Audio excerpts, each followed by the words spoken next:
A reading from Walk 10, Blue Way Walking, Exploring Sadness, from Deborah Gregory's new book, Spiritual Wayfinding, 33 Walking Meditations for Navigating Life with Embodied Wisdom. Ralph Waldo Emerson once wrote, "The water understands." St. Ignatius of Loyola understood the emotional highs and lows of the spiritual journey. Following the exhilarating joy of conversion, he sank into deep despair. After weeks of extreme fasting, he was found unconscious and taken to a convent where wise spiritual counselors helped him regain physical, mental, and spiritual health. While recovering, Ignatius found solace on the banks of the Cardinal River. Watching the deep water flow, he reflected on the currents of his own life. Sadness is fluid like water. It tends to find the path of least resistance, reroutes to bypass difficulty, and swirls inward into eddies when the way forward is blocked. As Ignatius examined his emotions, he began to see how their flow directed the course of his life. Rather than viewing sadness as a bad emotion, Ignatius saw it as a natural but difficult emotion. Everyone goes through periods of emotional sadness in response to loss, change, and hardship. However, longer-lasting, intense states like depression and despair often require help from knowledgeable counselors and doctors. Ignatius experienced a third state he called spiritual sadness. When sadness drifted him away from the love of God toward distractions, fear, or false comforts, he called it desolation. He realized that even good religious practices like fasting had pulled him away from God's life and love. With the help of wise counsel, he developed healthier prayer practices that redirected the flow of his life back toward. Heartlifter, I'm so excited to bring to you today our very own wise counsel and spiritual director, Deborah Gregory. We're going to call her Deb, and we're going to talk about her incredible new book called Spiritual Wayfinding, which is 33 beautiful meditations that you can use in your walking practice. More importantly, we're going to talk about what it looks like to walk with God and how that might be our greatest call. Deb offers talks, walks, retreats, and workshops rooted in Ignatian wisdom, embodied practice, and neurodivergent affirming spirit. Please welcome Deb. Oh, Heartlifters, put on your tennis shoes. Put them on. Left foot, right foot. Because we have with us today Deborah Gregory, as it is on her book cover, the author, as I've told you, of Spiritual Wayfinding, 33 Walking Meditations for Navigating Life with Embodied Wisdom. Welcome, Deb. Thank you, Janelle. I'm so happy to be here and to talk with you and your listeners today. My goodness, this book is coming out this week. Tomorrow is the launch day. And tomorrow. So I wanted to hold off because I am launching a whole new initiative on May 1st after my journey of walking through my heart cardiac event. But I think because it's your launch date, it just has to be this week. I don't know. So hey, thank you. I know. I'm so excited. This book is deep and practical, and Heartlifters, you're really going to want to have this in your pocket and take note of it and give yourself a 33-day walking retreat. because within this book, you have 33 walking meditations. But as I said to you before we hit go, it is really a manual for spiritual formation and spiritual direction. If you don't know what that is, Deb, I would love for you to help my heart lifters understand what spiritual direction is. I've talked about it a couple times on the show, but I would Okay. love to hear how you described that journey and how you came upon becoming a spiritual director. Thank you. Yes. So, spiritual direction is actually quite an ancient ministry of the church. And it goes even back before that. You can, once you kind of get a lens for it, you see it all through scripture. And those are the companions who walk with others in this beautiful call of walking with God. And you see that all through scripture. So, Yeah. that's my job, is to walk with others and accompany them on their journey. When sometimes people ask me, I actually have a cousin in Sweden who really struggled to understand this. And so he said, okay, so you're somewhere between a therapist, a Mm-hmm. coach, and a priest. I like I that. was like, I yeah, like that it. sounds like a really funny joke. That's The beginning right. of a funny joke. Yeah. Well, we But are called priest in the New Testament, so yes, hello. that's right. So I said, okay, well, basically, if you're using that lens, it is kind of similar to coaching or to therapy, but I see it as a little bit different than both, because often when you go, you're a therapist, Mm-hmm. when people come to you, often they have problems, and a lot of the solutions come by looking back, right? They do, And for coaching, sure. Yes, right? And then coaching is looking forward. correct. Often you're setting goals and trying to navigate Mm-hmm. someplace. And Mm-hmm. spiritual direction is really the ministry of presence. Right And here. it is the hardest place to be for So many of hard. us. No. And so it's a place just to be present to one another and just present to what is God doing in my life Mm-hmm. today? Yeah. Because that's where the formation is. That's where God is active and Mhm. meeting us. So that's Yeah, the joy of what I get to do, is helping you people be do. present to their journey. I'm so happy that you do. I can already sense that you have a beautiful spirit for that. I think a major distinction, the director is not there to give you answers. It's a space, a sacred space of really hushing. Like I call it a hushing hour. It's a Mm, hushing time. It's a shh, shh, shh. And as much as I hate it, like, it was really hard it's when I hard. first started going to a spiritual director because I want answers and I want understanding and I want direction, which I get, but it's more sitting and sitting with and learning to trust how you hear God's voice. That's my simple, just as a Yes, counselor, therapist, coach, all the things above. It's not so much about sitting in that space and waiting. right. It's more about modalities, techniques, answers, mind mapping. I love that you do this work and that you're bringing it It's kind of, to. yeah, it's kind of Yeah, like midwifery too, I right? think Because we so. get to just attend and nurture and see what is Hmm. God birthing here. That's the difference. That not that I wasn't a nurturing counselor. I am too much. But it is nurture. It's actually nurturing the spiritual space, nurturing a liminal space, Yes. nurturing someone's soul, soul deep to go and wait on God and learn to listen to Him for yourself. And it doesn't create as much of a dependence, I don't think, as Yeah. perhaps a normal counseling therapy situation might do. So, your book, just the cover, my new friend, I have like 25 questions, but I'll limit them. So, spiritual wayfinding. What is wayfinding? I did a deep dive, but I'd love to hear your description.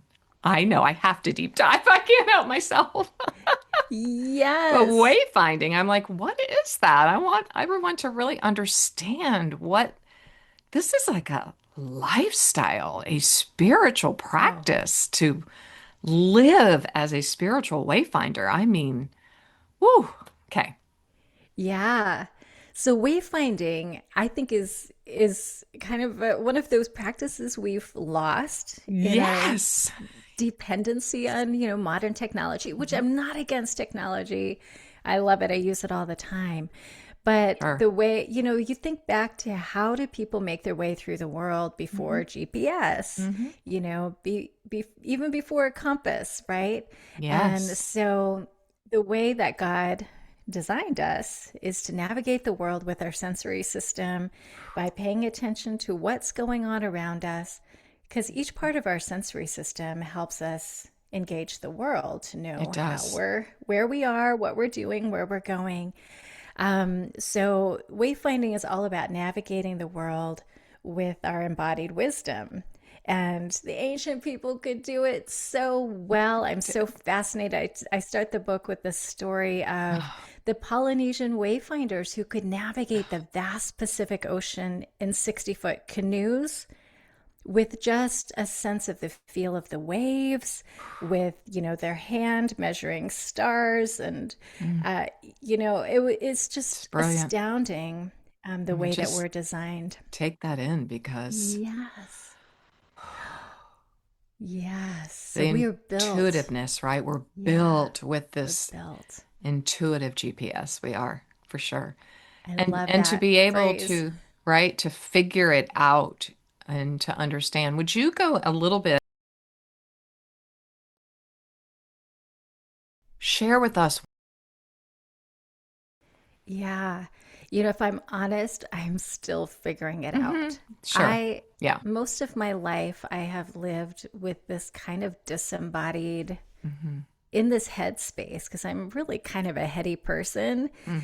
And so that's how I've lived my life. I remember some one of the silly phrases that we use at home is sometimes after a long day, my husband would rub my feet, and I would say, Oh, "Oh, thank you for reattaching my feet. Like I totally forgot they're there." that's good. That's it. Right? Right. And I just, I tend to live this way. My We all do. daughter is neurodivergent, and part of her experience that I'm allowed to share with you is that she has had some very significant sensory processing differences, Mm. and it impacts everything. And so, journeying with her to learn about the sensory system, to learn about the body, Right. and then to go on walks with her, Oh. like reshaped everything for me, just how I live in my body, but Oh. also then how I learn to use my body to engage prayer, to be Mm. with God, to learn from the natural world, Hmm. to be aware of the spirit within me. Yeah. So that was, for me, that journey with my daughter Oh. of uncovering the wisdom Oh. that's in our sensory system was just so important, and Mm. that's a big part of how the book came about. Because Oh. after I broke my ankle, I had to relearn how to walk, and she wanted to come walk with me a lot. Oh. And I just relearned how to walk and how to walk with God through her companionship. How? That's so fascinating to me. Can you share your discovery just from you fracture your ankle, you have to learn how to walk again, and she wants to come with you. What an Yeah, invitation from God. it was amazing. Hmm. I'm not sure Yeah. all of us would accept it with grace, and you did. And Oh, so so fun. I love it. Well, how was Yes. that fun? And what did you discover? The sensory system, number one, is just living highly activated in our five senses. Is that a Yeah. fair It definition? is. And that's what I was thinking, the five senses. But Mhm. for many neurodivergent people, actually the eight senses are very critical. So there's the five senses that most of Okay. us know. And, we can talk about what are they? Sight, hearing, taste, smell, touch. Right. So those are really how we navigate the external world and understand how we move and live within the world. And then we have our vestibular Oh, sensory system, which as we age becomes really important. This is our sense of balance. And right. then we have proprioception, Yeah, I want to talk which, about that. yes, proprioception is the way we understand space. Like, how is my body in this space around me? Mm-hmm. And it's also really important for integrating our sensory and emotional. It's how we regulate our senses and our emotions. That's And right. so this is in joint compression, dancing, spinning around, any kind of motion that engages our joints. We're Mm-hmm. engaging this amazing proprioception Right. system that is regulating us. And then the Mm. last one is interoception, Yes. which is the only system that is focused on our interior state. So, heart Right. rate, Mm. breath, Goodness gracious. hunger, temperature, all those kinds of things. And so each one of those, especially for neurodivergent people, is really important to pay attention to and to be, Yes. regulated. And so walking with my daughter was just like, hey, let's take one of our sensory systems and explore it on these walks. And Wow. she would always have the most amazing wisdom Oh to my offer that I goodness. just, it was so fun. We would spin around, we would Yes. catawampus through the neighborhood, we would silly walk, I know. and this You is, have a whole thing on silly walking. I can't wait yes, to I want to talk whole about thing it. on There's so silly much to talk walking. about. Yes, spiritual practice of silly walking. I love Yes. it. Yes. Yeah. So she just felt, I would say, so safe and free to walk alongside and explore it with you, and therefore her Yes. wisdom poured forth. Yeah, Yeah. I We love had so that. much fun together. Wow, I can see it on your face. That's really such a beautiful, beautiful thing. I love that. You say walking is a relational skill, and you just explained that quite beautifully. You're very clear in your chapter. Well, they're not chapters, they're walks. Walk one, right shoe, walk in love. Walking isn't just a motor skill. Walking is a relational skill. Babies stabilize their attachments with caregivers around the time they learn to walk. I would love you to immerse us in walk one. And you have a story of your youngest daughter's favorite word was dada. How does that relate? I really never knew that babies stabilize their attachments with caregivers around the time they learn to walk. I've studied attachment. Maybe I have it way back in my brain somewhere. Walking as a relational skill, help us understand that and help us embody that so that we can actually make this a spiritual practice in our lives. It's so critical. Yes. Yeah, that was one of the, during my downtime when I broke my ankle and was Oh, like, goodness. what can I research about walking? That was one of those facts that was like, what? I didn't know that either. I I didn't know couldn't it. believe it, but it made so much sense. Hmm. And, that whole idea of walking as a relational skill, there's even studies about children, how their sense of security, and even Right. especially this word delight is what I talk a lot about in that first chapter. Got it right there. Yes, The light. Come delight. on. Oh my goodness. Delight is one of those essential needs for children. Ah, And so, you know, I just began to reflect back on even my children as they were learning to walk. How to delight, that sense of safety, mhm. security, being soothed when you fall, like all of those things that are important for healthy attachments. Oh, yes. How were they at play in the process of learning to walk? Yeah, And then it made me also reflect on, we tend to hear this phrase, walk with God, which is we all do. through the Bible, Hmm. right, as just a metaphor. But I Yeah. began to look back at scripture and say, was this actually a metaphor? Or was there something about learning to walk with God Mm, and learning to co regulate with God that's it. in movement, learning to understand God's delight for us? And I begin the book, if we Hmm. want to be spiritual wayfinders, people who navigate with embodied wisdom, who are discerning with the Spirit, I think we have to begin with love and to recognize God's love for us. I think all discernment for Christians needs to begin with love. God loves us. God delights in us. God Yeah, wants to walk with us. correct. From that posture, we can begin to make wise decisions Mm, that are part of God's plan of walking yes. with God and God's Hmm. actions in this world. Yes, I wrote down what I'm just going to read it. Because the last 4 years, it's going on 4 years now, I have just been immersed in First John 4. About 4 years ago, in a really difficult situation, and God spoke so clearly, which is a gift.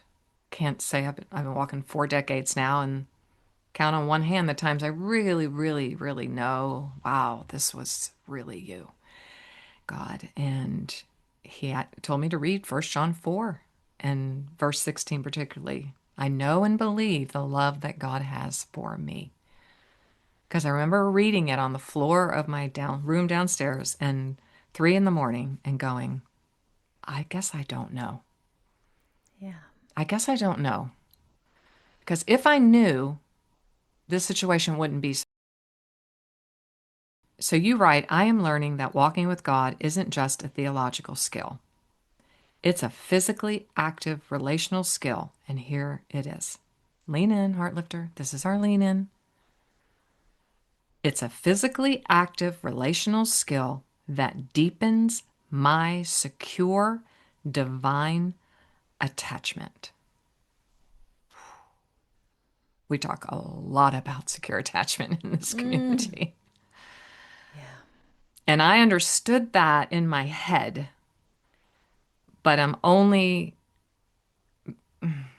not beginning. I've got it the last 4 years. I'm probably in the middle of really grasping and embracing the love that he has for me so that I can, as you're Mm. saying, Deb, experience the delight of that.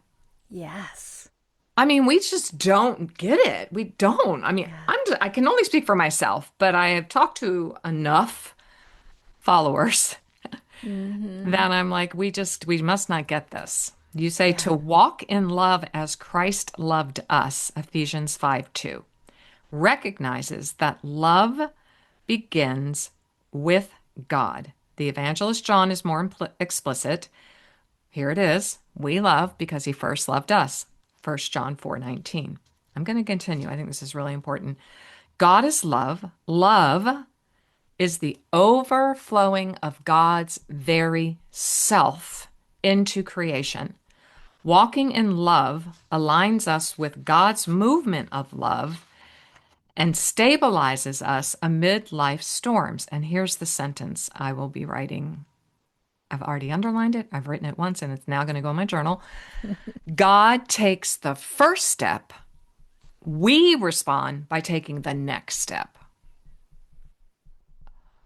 Teach us, Deb. Yes. I can teach us, please. We are your students right now. Why is Yes. that so foundational? Why? Yes. Yes. And I think this puts us right into um, this beautiful space of acknowledging that God made us to walk with God, right? Not to be Yeah. robots or just to be servants doing God's will, Yeah. but to walk with God. So, walking, you take one step with one foot and then you take another step with the other foot, and there's Yeah. there's this back and forth of accompaniment. And I think that's how it works with God too. Like God is Hmm. not God's invitations for our life is not a thing. It's not a destination. It's not a job. It's not a career.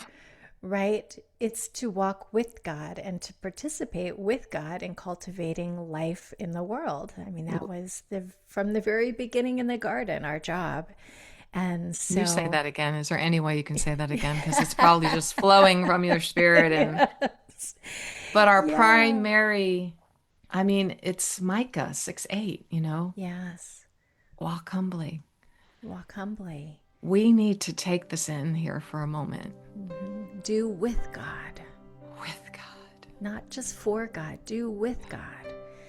And so and I work with a lot of people who are activists or they're, very active in their role in ministry. That's right. And so they're doing a lot for God. And there's a lot of burnout that can happen when you are just walking on your own.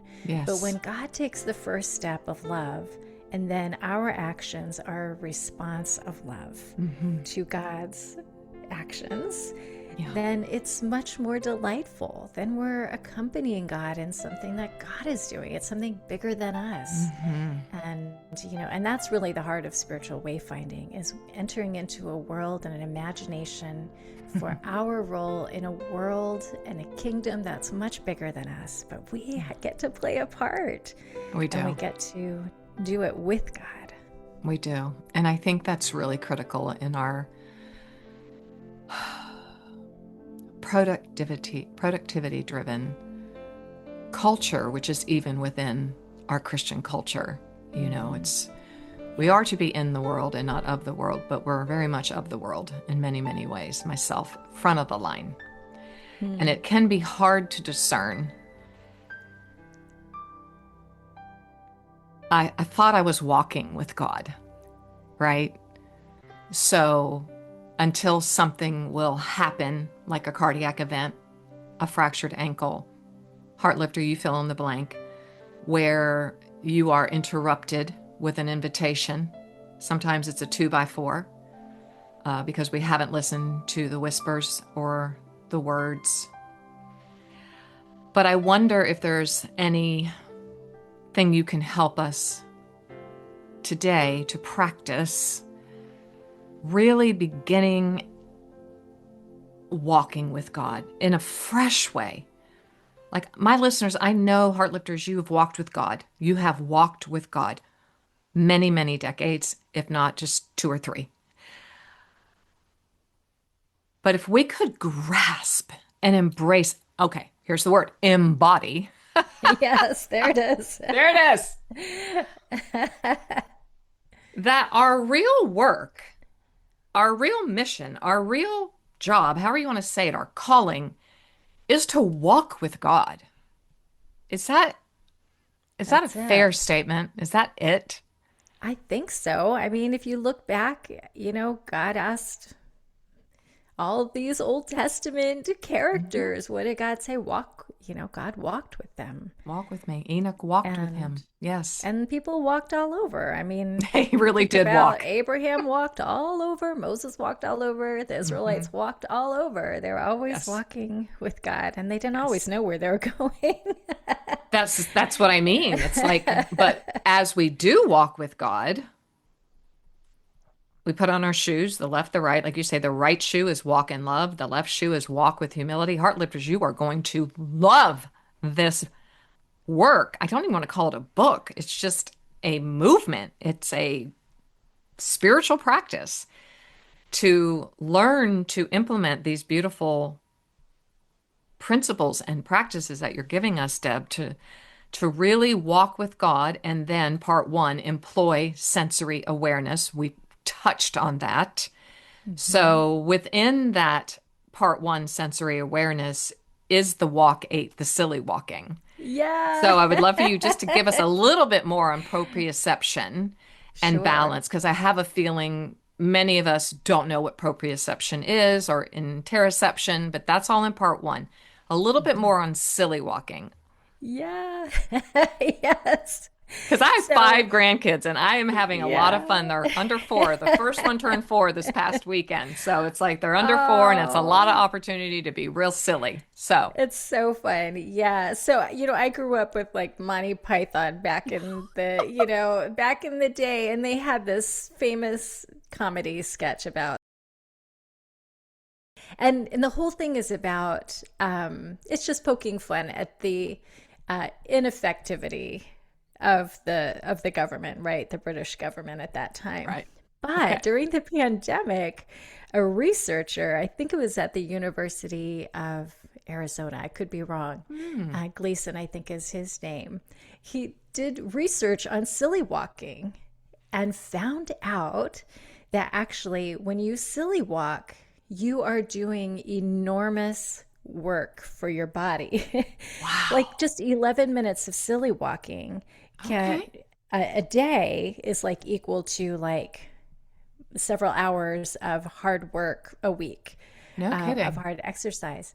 And but what was interesting about the research was that at the end of the day, it's good to silly walk because it engages balance, it engages Okay. different kinds of muscles. Hmm. Um, it, but it also makes us move in untraditional ways, to Yes. let go of the norms that we Hmm. tend to walk in. And then at the end, he's like, and everyone smiles, like it You brings can't so help much it. joy. Exactly. And Exactly. I think children are amazing at silly walking. Oh, they're so good. They're so They're good. so good. I And just, what I know. And what we're doing when we silly walk is we're engaging that proprioception system that I talked about before, the vestibular system, that is actually really important for Mhm. regulating both Yeah. our sensory experience for those who get overwhelmed with sensory Yes. experience. Engaging proprioception is really good, and also emotional regulation. Hmm. So there's something we're missing about not dancing or spinning or swinging or Oh, I love stomping it. around, puddle stomping, Yes. those those simple Somersaults. movement somersaults that we Right. did as children. And so we Hmm. can learn to reclaim them in small ways. And Hmm. and it can be small ways. It can be a hug. Oh my goodness, for sure. Right? A Yes. hug engages proprioception. It Hmm. compresses our shoulder Hmm. Yes. joints. So those are, Yeah. there's lots of ways you can try silly walking, especially if you have some balance issues. Yes. But finding ways just to compress your joints a little and just to Hmm. notice, what did that do for me? Did that calm me down a little bit? Yeah. Why did God make it so hugs are so good, I know because they just are. Wow. It's beautiful wisdom. It is. Beautiful wisdom that God gave us. It's so fun. I was just with baby June, and my twin daughter's baby, 18 months old, and watching her learning, she's learned to walk, but navigate walking is still new, Yeah. And then figured out she could spin. It was Oh, like, fun. oh, this is so fun for this her her dance teaching grandma from the past, it's like creative movement was just such a beautiful part of my dance studio. And I just remember being able to be just unleashed with silly, Yes. What and did that do full. for you Oh, I when you was, remember. I'm feeling it in yeah. my body. I was Okay. disembodied most of my life, but as a dancer, the times when I would dance, that now I understand. Oh, that's when I would be in my body and I would be fully delighting and fully joyful. And yeah, just it was my job, so I didn't feel any shame or guilt or anything. It was like I just got paid to teach creative movement and be completely Yeah. silly. And Did you so, ever pray that way? I mean, no, this I is have something I've never not. learned how to pray like that, but I that's have the not. curiosity. What if I prayed from that posture? Well, I'm gonna give it a Right? go for sure because Okay. I love to swirl and twirl. I love a good swirl and twirl. Yeah. Now I'll just add some praying into that. It's fascinating. I love what you are inviting us into. Deb, I am so happy to have you here and to have met you. And you're not going anywhere, not yet, but I'm just so grateful for the invitation of your work. And that's why I love books, and that's why I love writing and authors and all the things that we do. One thing in part two, well, there are many, but is awe walking. Yes. And It's exploring joy. So in part two, you invite us to explore joy, sadness, anger, disgust, exploring surprise, exploring fear. I have a feeling this will be a part of my new practice that I'm moving into as of May 1st with inviting clients. This is going to be definitely be a book that I'm going to want everyone to possess because, all right, so all walking, exploring joy, how do we invite that in? Yes. Well, first, I want to say that we have this misconception that's passed down, especially among Christians, that there are good emotions and bad You're emotions, right. right? Hmm. And the reality is that all emotions are given to us by God to serve a purpose. And they help us discern. And sometimes they help us to discern well, and sometimes not so well. So Exactly. They help us discern that's something, that's for right. sure. They help us to, they're moving us before our brain Mhm. gets involved. Yeah. So slowing down to pay attention to what am I feeling? Yeah. What is the good it's trying to do for me? Where am I being reactive? You know, Mhm. is it leading me toward God? Is it leading me toward faith, hope, and love? Or is it leading me away from those things? I That's love that. really the questions that we have to ask around Hmm. emotions. Say that Um, again, would you mind? I think yeah, that's just like Sue Divina. That is just a yeah. perfection that if we could just bring it down to those two questions and two movements. Yeah. Yeah. Is it drawing me towards faith, hope, and love? Or Hmm. is it drawing me towards God? Or is it moving me away from those things? And that's the heart of discernment for Yeah. spiritual people who. So that was my posture in examining these. Awe and joy was just such a fun one to spend It time is. with. And I didn't even know about awe walking, but at UC Berkeley, there's an amazing researcher, Dacher Keltner, who Yes. researches awe. Like, this is his job. Yes. We had one of his students on the show moons ago. Oh, So I amazing. will put that in the show notes for everyone to Yeah. revisit. Yeah. Awe is amazing.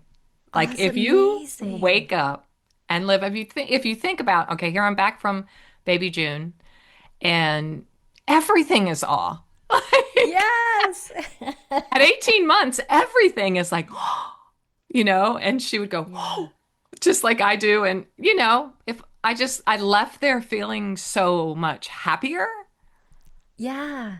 and Connected. connected Yeah. to myself in an embodied way. So, what does all do for us? Remind us. Yeah. So I think at the core, awe awakens us to something that is bigger and Mm, more vast beyond ourselves. And it's different from fear because fear makes us shrink back away from it, that's but right. awe compels us to move toward it. I love that. And so awe invites us to move toward mystery, Mm, towards something grand. mm. And yeah, that's one of my favorite walks. And really, the whole book is full of awe walks. But awe walking is super Yes, fun, especially with kids, because they're always pointing out things that we just always. walk past. Why? Look, mom, look at this little spider web glistening between two blades of grass. Like, I know. what? Where? Oh Where? my gosh. Exactly. They invite us to stop Oh, and slow down. I mean, you can't. I hear yeah. a lot of people, and I am one that used to say, I just need to go to the beach. And then you have to go home. But I think what you're inviting us into, an invitation is the word of the day here, is to experience awe every single day. Maybe a million. Yes. I appreciate that that's in here. I cannot Yeah. wait to do walk 9. We must move along to part 3. Deb, this is Okay. hard to do because there's so much here. Becoming aware of your thoughts is a huge part of the work that I Mm, do and have done and will continue to do. And I am so curious about walk 15. What is a poo okay. stick? What is Poo poo? sticks. POOHSTICKS. Releasing sticky thoughts. What is a poo stick? Mother here reading lots of Winnie the Pooh stories to my kids, but one of our favorite stories is this just classic tale of Winnie the Pooh throwing pine cones and sticks over the edge of a bridge, right? Pooh Sticks Bridge. And all his friends joined him and if you read the story, it's so cute because they all throw their sticks in a different way and they all have a different anxiety about what will happen with their stick. And then they watch, they throw it on one side of the bridge and then they run to the other side to see which stick comes out first, right? I'm a person who has Mm. some OCD in the family. And so I know about, yes. And so this is something that I would do with my kids, my family. We do this all over the world when we travel. If we're out at a park, we'll often Wonderful. just pick up sticks along the way. Any twig or stick that we see, we'll pick it up. And then if we know like there's a bridge up ahead, and bridges are the best. And Bridges we'll are go to great. one side and we'll all just say, what is a sticky thought that I've been holding on to Oh today or my. this week? Whatever that thought is that always comes back to us and just kind of lingering around, we'll just attach it to the stick and we recognize God is with us and watching us and holding that thought with us. And then we release it. We toss it out and then we watch it. What Mm. does it do? And that watching is really fun for us, and it's also helps us accept that we can't manage it. Sometimes it'll get stuck on the bank. Sometimes it'll get Ah, merged with someone else's stick, it like sure will. all kinds of Oh, things yes. happen when you watch that sticky thought. And sometimes it feels like it comes back again. And we'll just have Mm, to reattach the thought to the stick mm. and just keep doing it. And it's, we may still walk away with that thought, but at least we've practiced releasing it a little bit together. Yes, And yes. we've accepted the That's thought right. as part of our day Hmm. and we've allowed God to be with us Yeah. and released and cast our cares upon God or with God into the water. So that practice has been just a fun It's beautiful. and beautiful little family thing that we do together that I get to share with How you. incredible. I'm sharing with all of my children, and so they can do it with their grandchildren and heart lifters. And I want to talk about labyrinth walking Okay. because I've yet to do a labyrinth walk. I have dear, dear Okay. friends who have been in Thailand for decades, and they have now opened a spiritual retreat down south. And he built a gorgeous labyrinth. And Oh, I am so eager to one day be able to walk that labyrinth. What does it mean? I haven't seen labyrinth walking linked to untangling fantasy and rumination. If you could just enlighten us with that.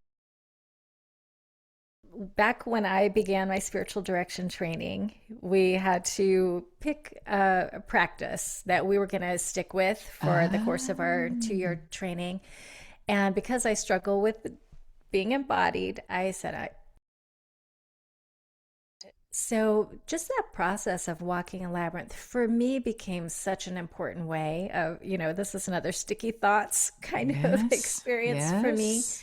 where I learned because I knew that labyrinth walk was coming up. Sometimes I could save some of those hard ruminations Mm-hmm. for the labyrinth. That's And good. over time, and really a lot of my work as a spiritual director follows a certain kind of spirituality. It's called Ignatian spirituality, which is, we could have a whole conversation It's my about that, but favorite. I know. yeah, it's really about discernment at the Hmm. heart of it. And one of the things that was helpful for me to understand is paying attention to my thoughts, Yeah. right? And for Saint Ignatius, this was how he had his conversion experience. Was he had a cannonball wound to his leg, spent 10 months in a bed. I know what that was like. Hmm. And as he was healing, he wanted books on fantasy and chivalry and, all those kinds of 16th Mhm. century books. And they said, no, we only have the life of Christ and a book about the saints. And so he's like, Wow. okay. I didn't know that Um, part of his story. yeah, Wow. so he was not a religious person. No. And so he would Very wealthy vacillate. family. I know that. Wow. Yes, so he would vacillate. He'd spend part of his day Hmm. fantasizing, dreaming up all these fantasies, right? And then he would read these books.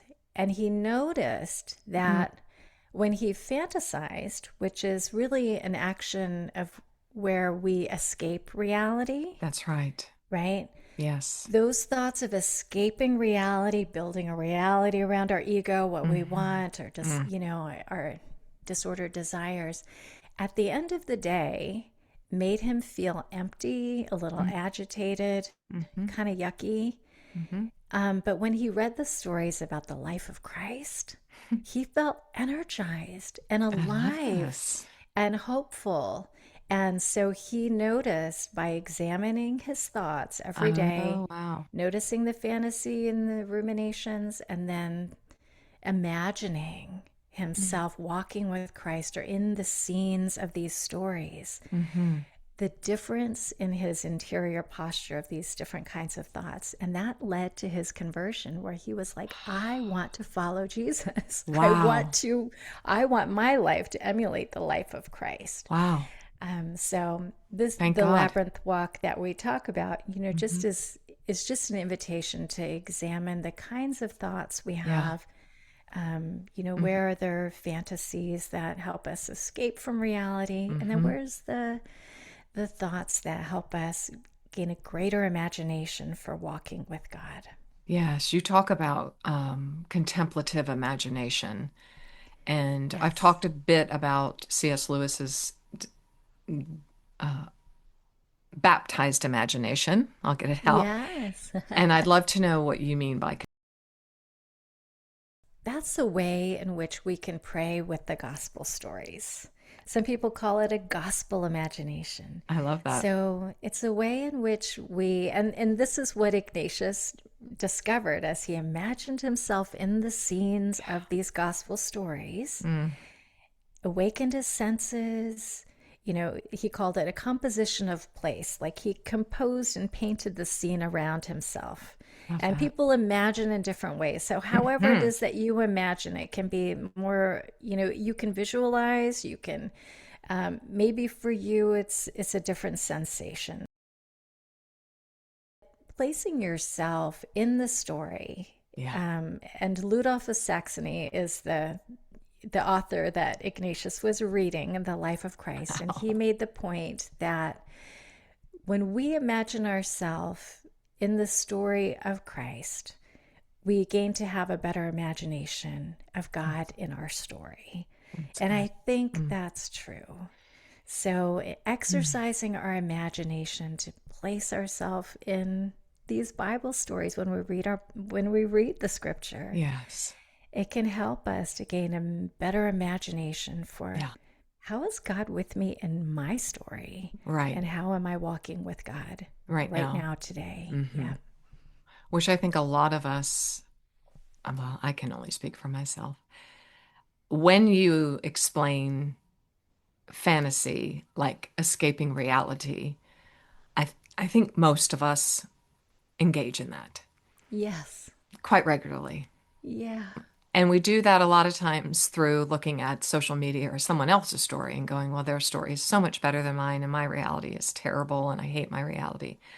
But there is a major shift that happens in our lives when we begin to really practice presence and embrace the gratitude of all the awe that's in front of us. And you just invite us to do that over and over again. Part five, I have to keep going. Uh, There's six exercising. parts. So in Part case people are like, what part does this four is end? spiritual orienteering, and pattern spotting caught my eye, but we're going to move on because of time. Part five is exercising discernment, walking with prayer pebbles. You're just going to have to get this. And then bird watching, which we have had several shows on bird watching of late with it's just so great. But I want to close with Walk 31. I have a great love and passion for many of the Japanese methods and techniques and ways that they do life. And Walk 31 is Japanese interval walking, cultivating inner strength. If you might just share with us a little bit about that as we close. Yes, thank you. Yeah, so the interval walking, a mountain ridge over in a town near where I grew up, the researchers there have been working with interval walking. And what they discovered is this beautiful sweet spot of 3 minutes of slow walking and then 3 minutes of fast walking. And I like how they just define what's slow walking. So, Yes, slow please. walking is when you can walk with somebody else and have a conversation. Okay. So, and you can smile, right? And then fast walking is when you are walking fast enough where you can't have a conversation anymore. But you don't want to walk so fast where you can't smile. Love that. That is so, so good. Keep your smile. Keep that. We talked before the show. I've had some heart issues in my life. And even in writing this book, I had some limitations placed on me. But the interval walking has been so helpful because I can walk fast. But I can walk fast enough where, I got my little watch and I can pay attention to that. And then I slow down.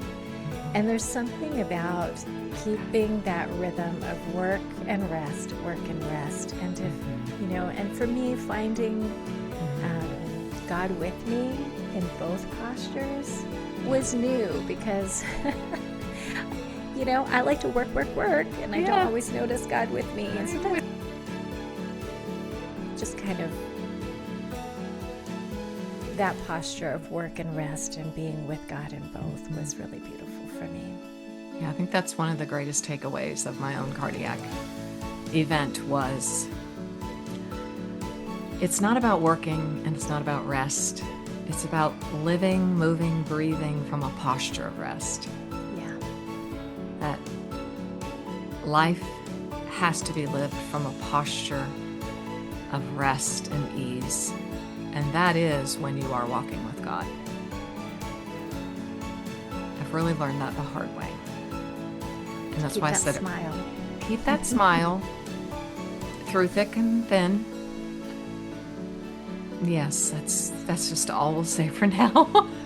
Yes. Because it's very important to walk with God and understand what that really means. And I think that's your invitation to us. And I say all the time that when the student is ready, the teacher will appear. It's an old saying, and here you are. And I'm very grateful that you showed up and that you have been faithful through your difficult journeys to listen and discern and do the work that is now we're going to be holding in our hands as of tomorrow. So thank you, Deb, so much. Many blessings on your journey with this book. I hope that you bring us more and that most of all you embody wisdom in your own life for you and your family. Wonderful. Thank you, Janelle. What a delight it has been to be with you today. Right back at you.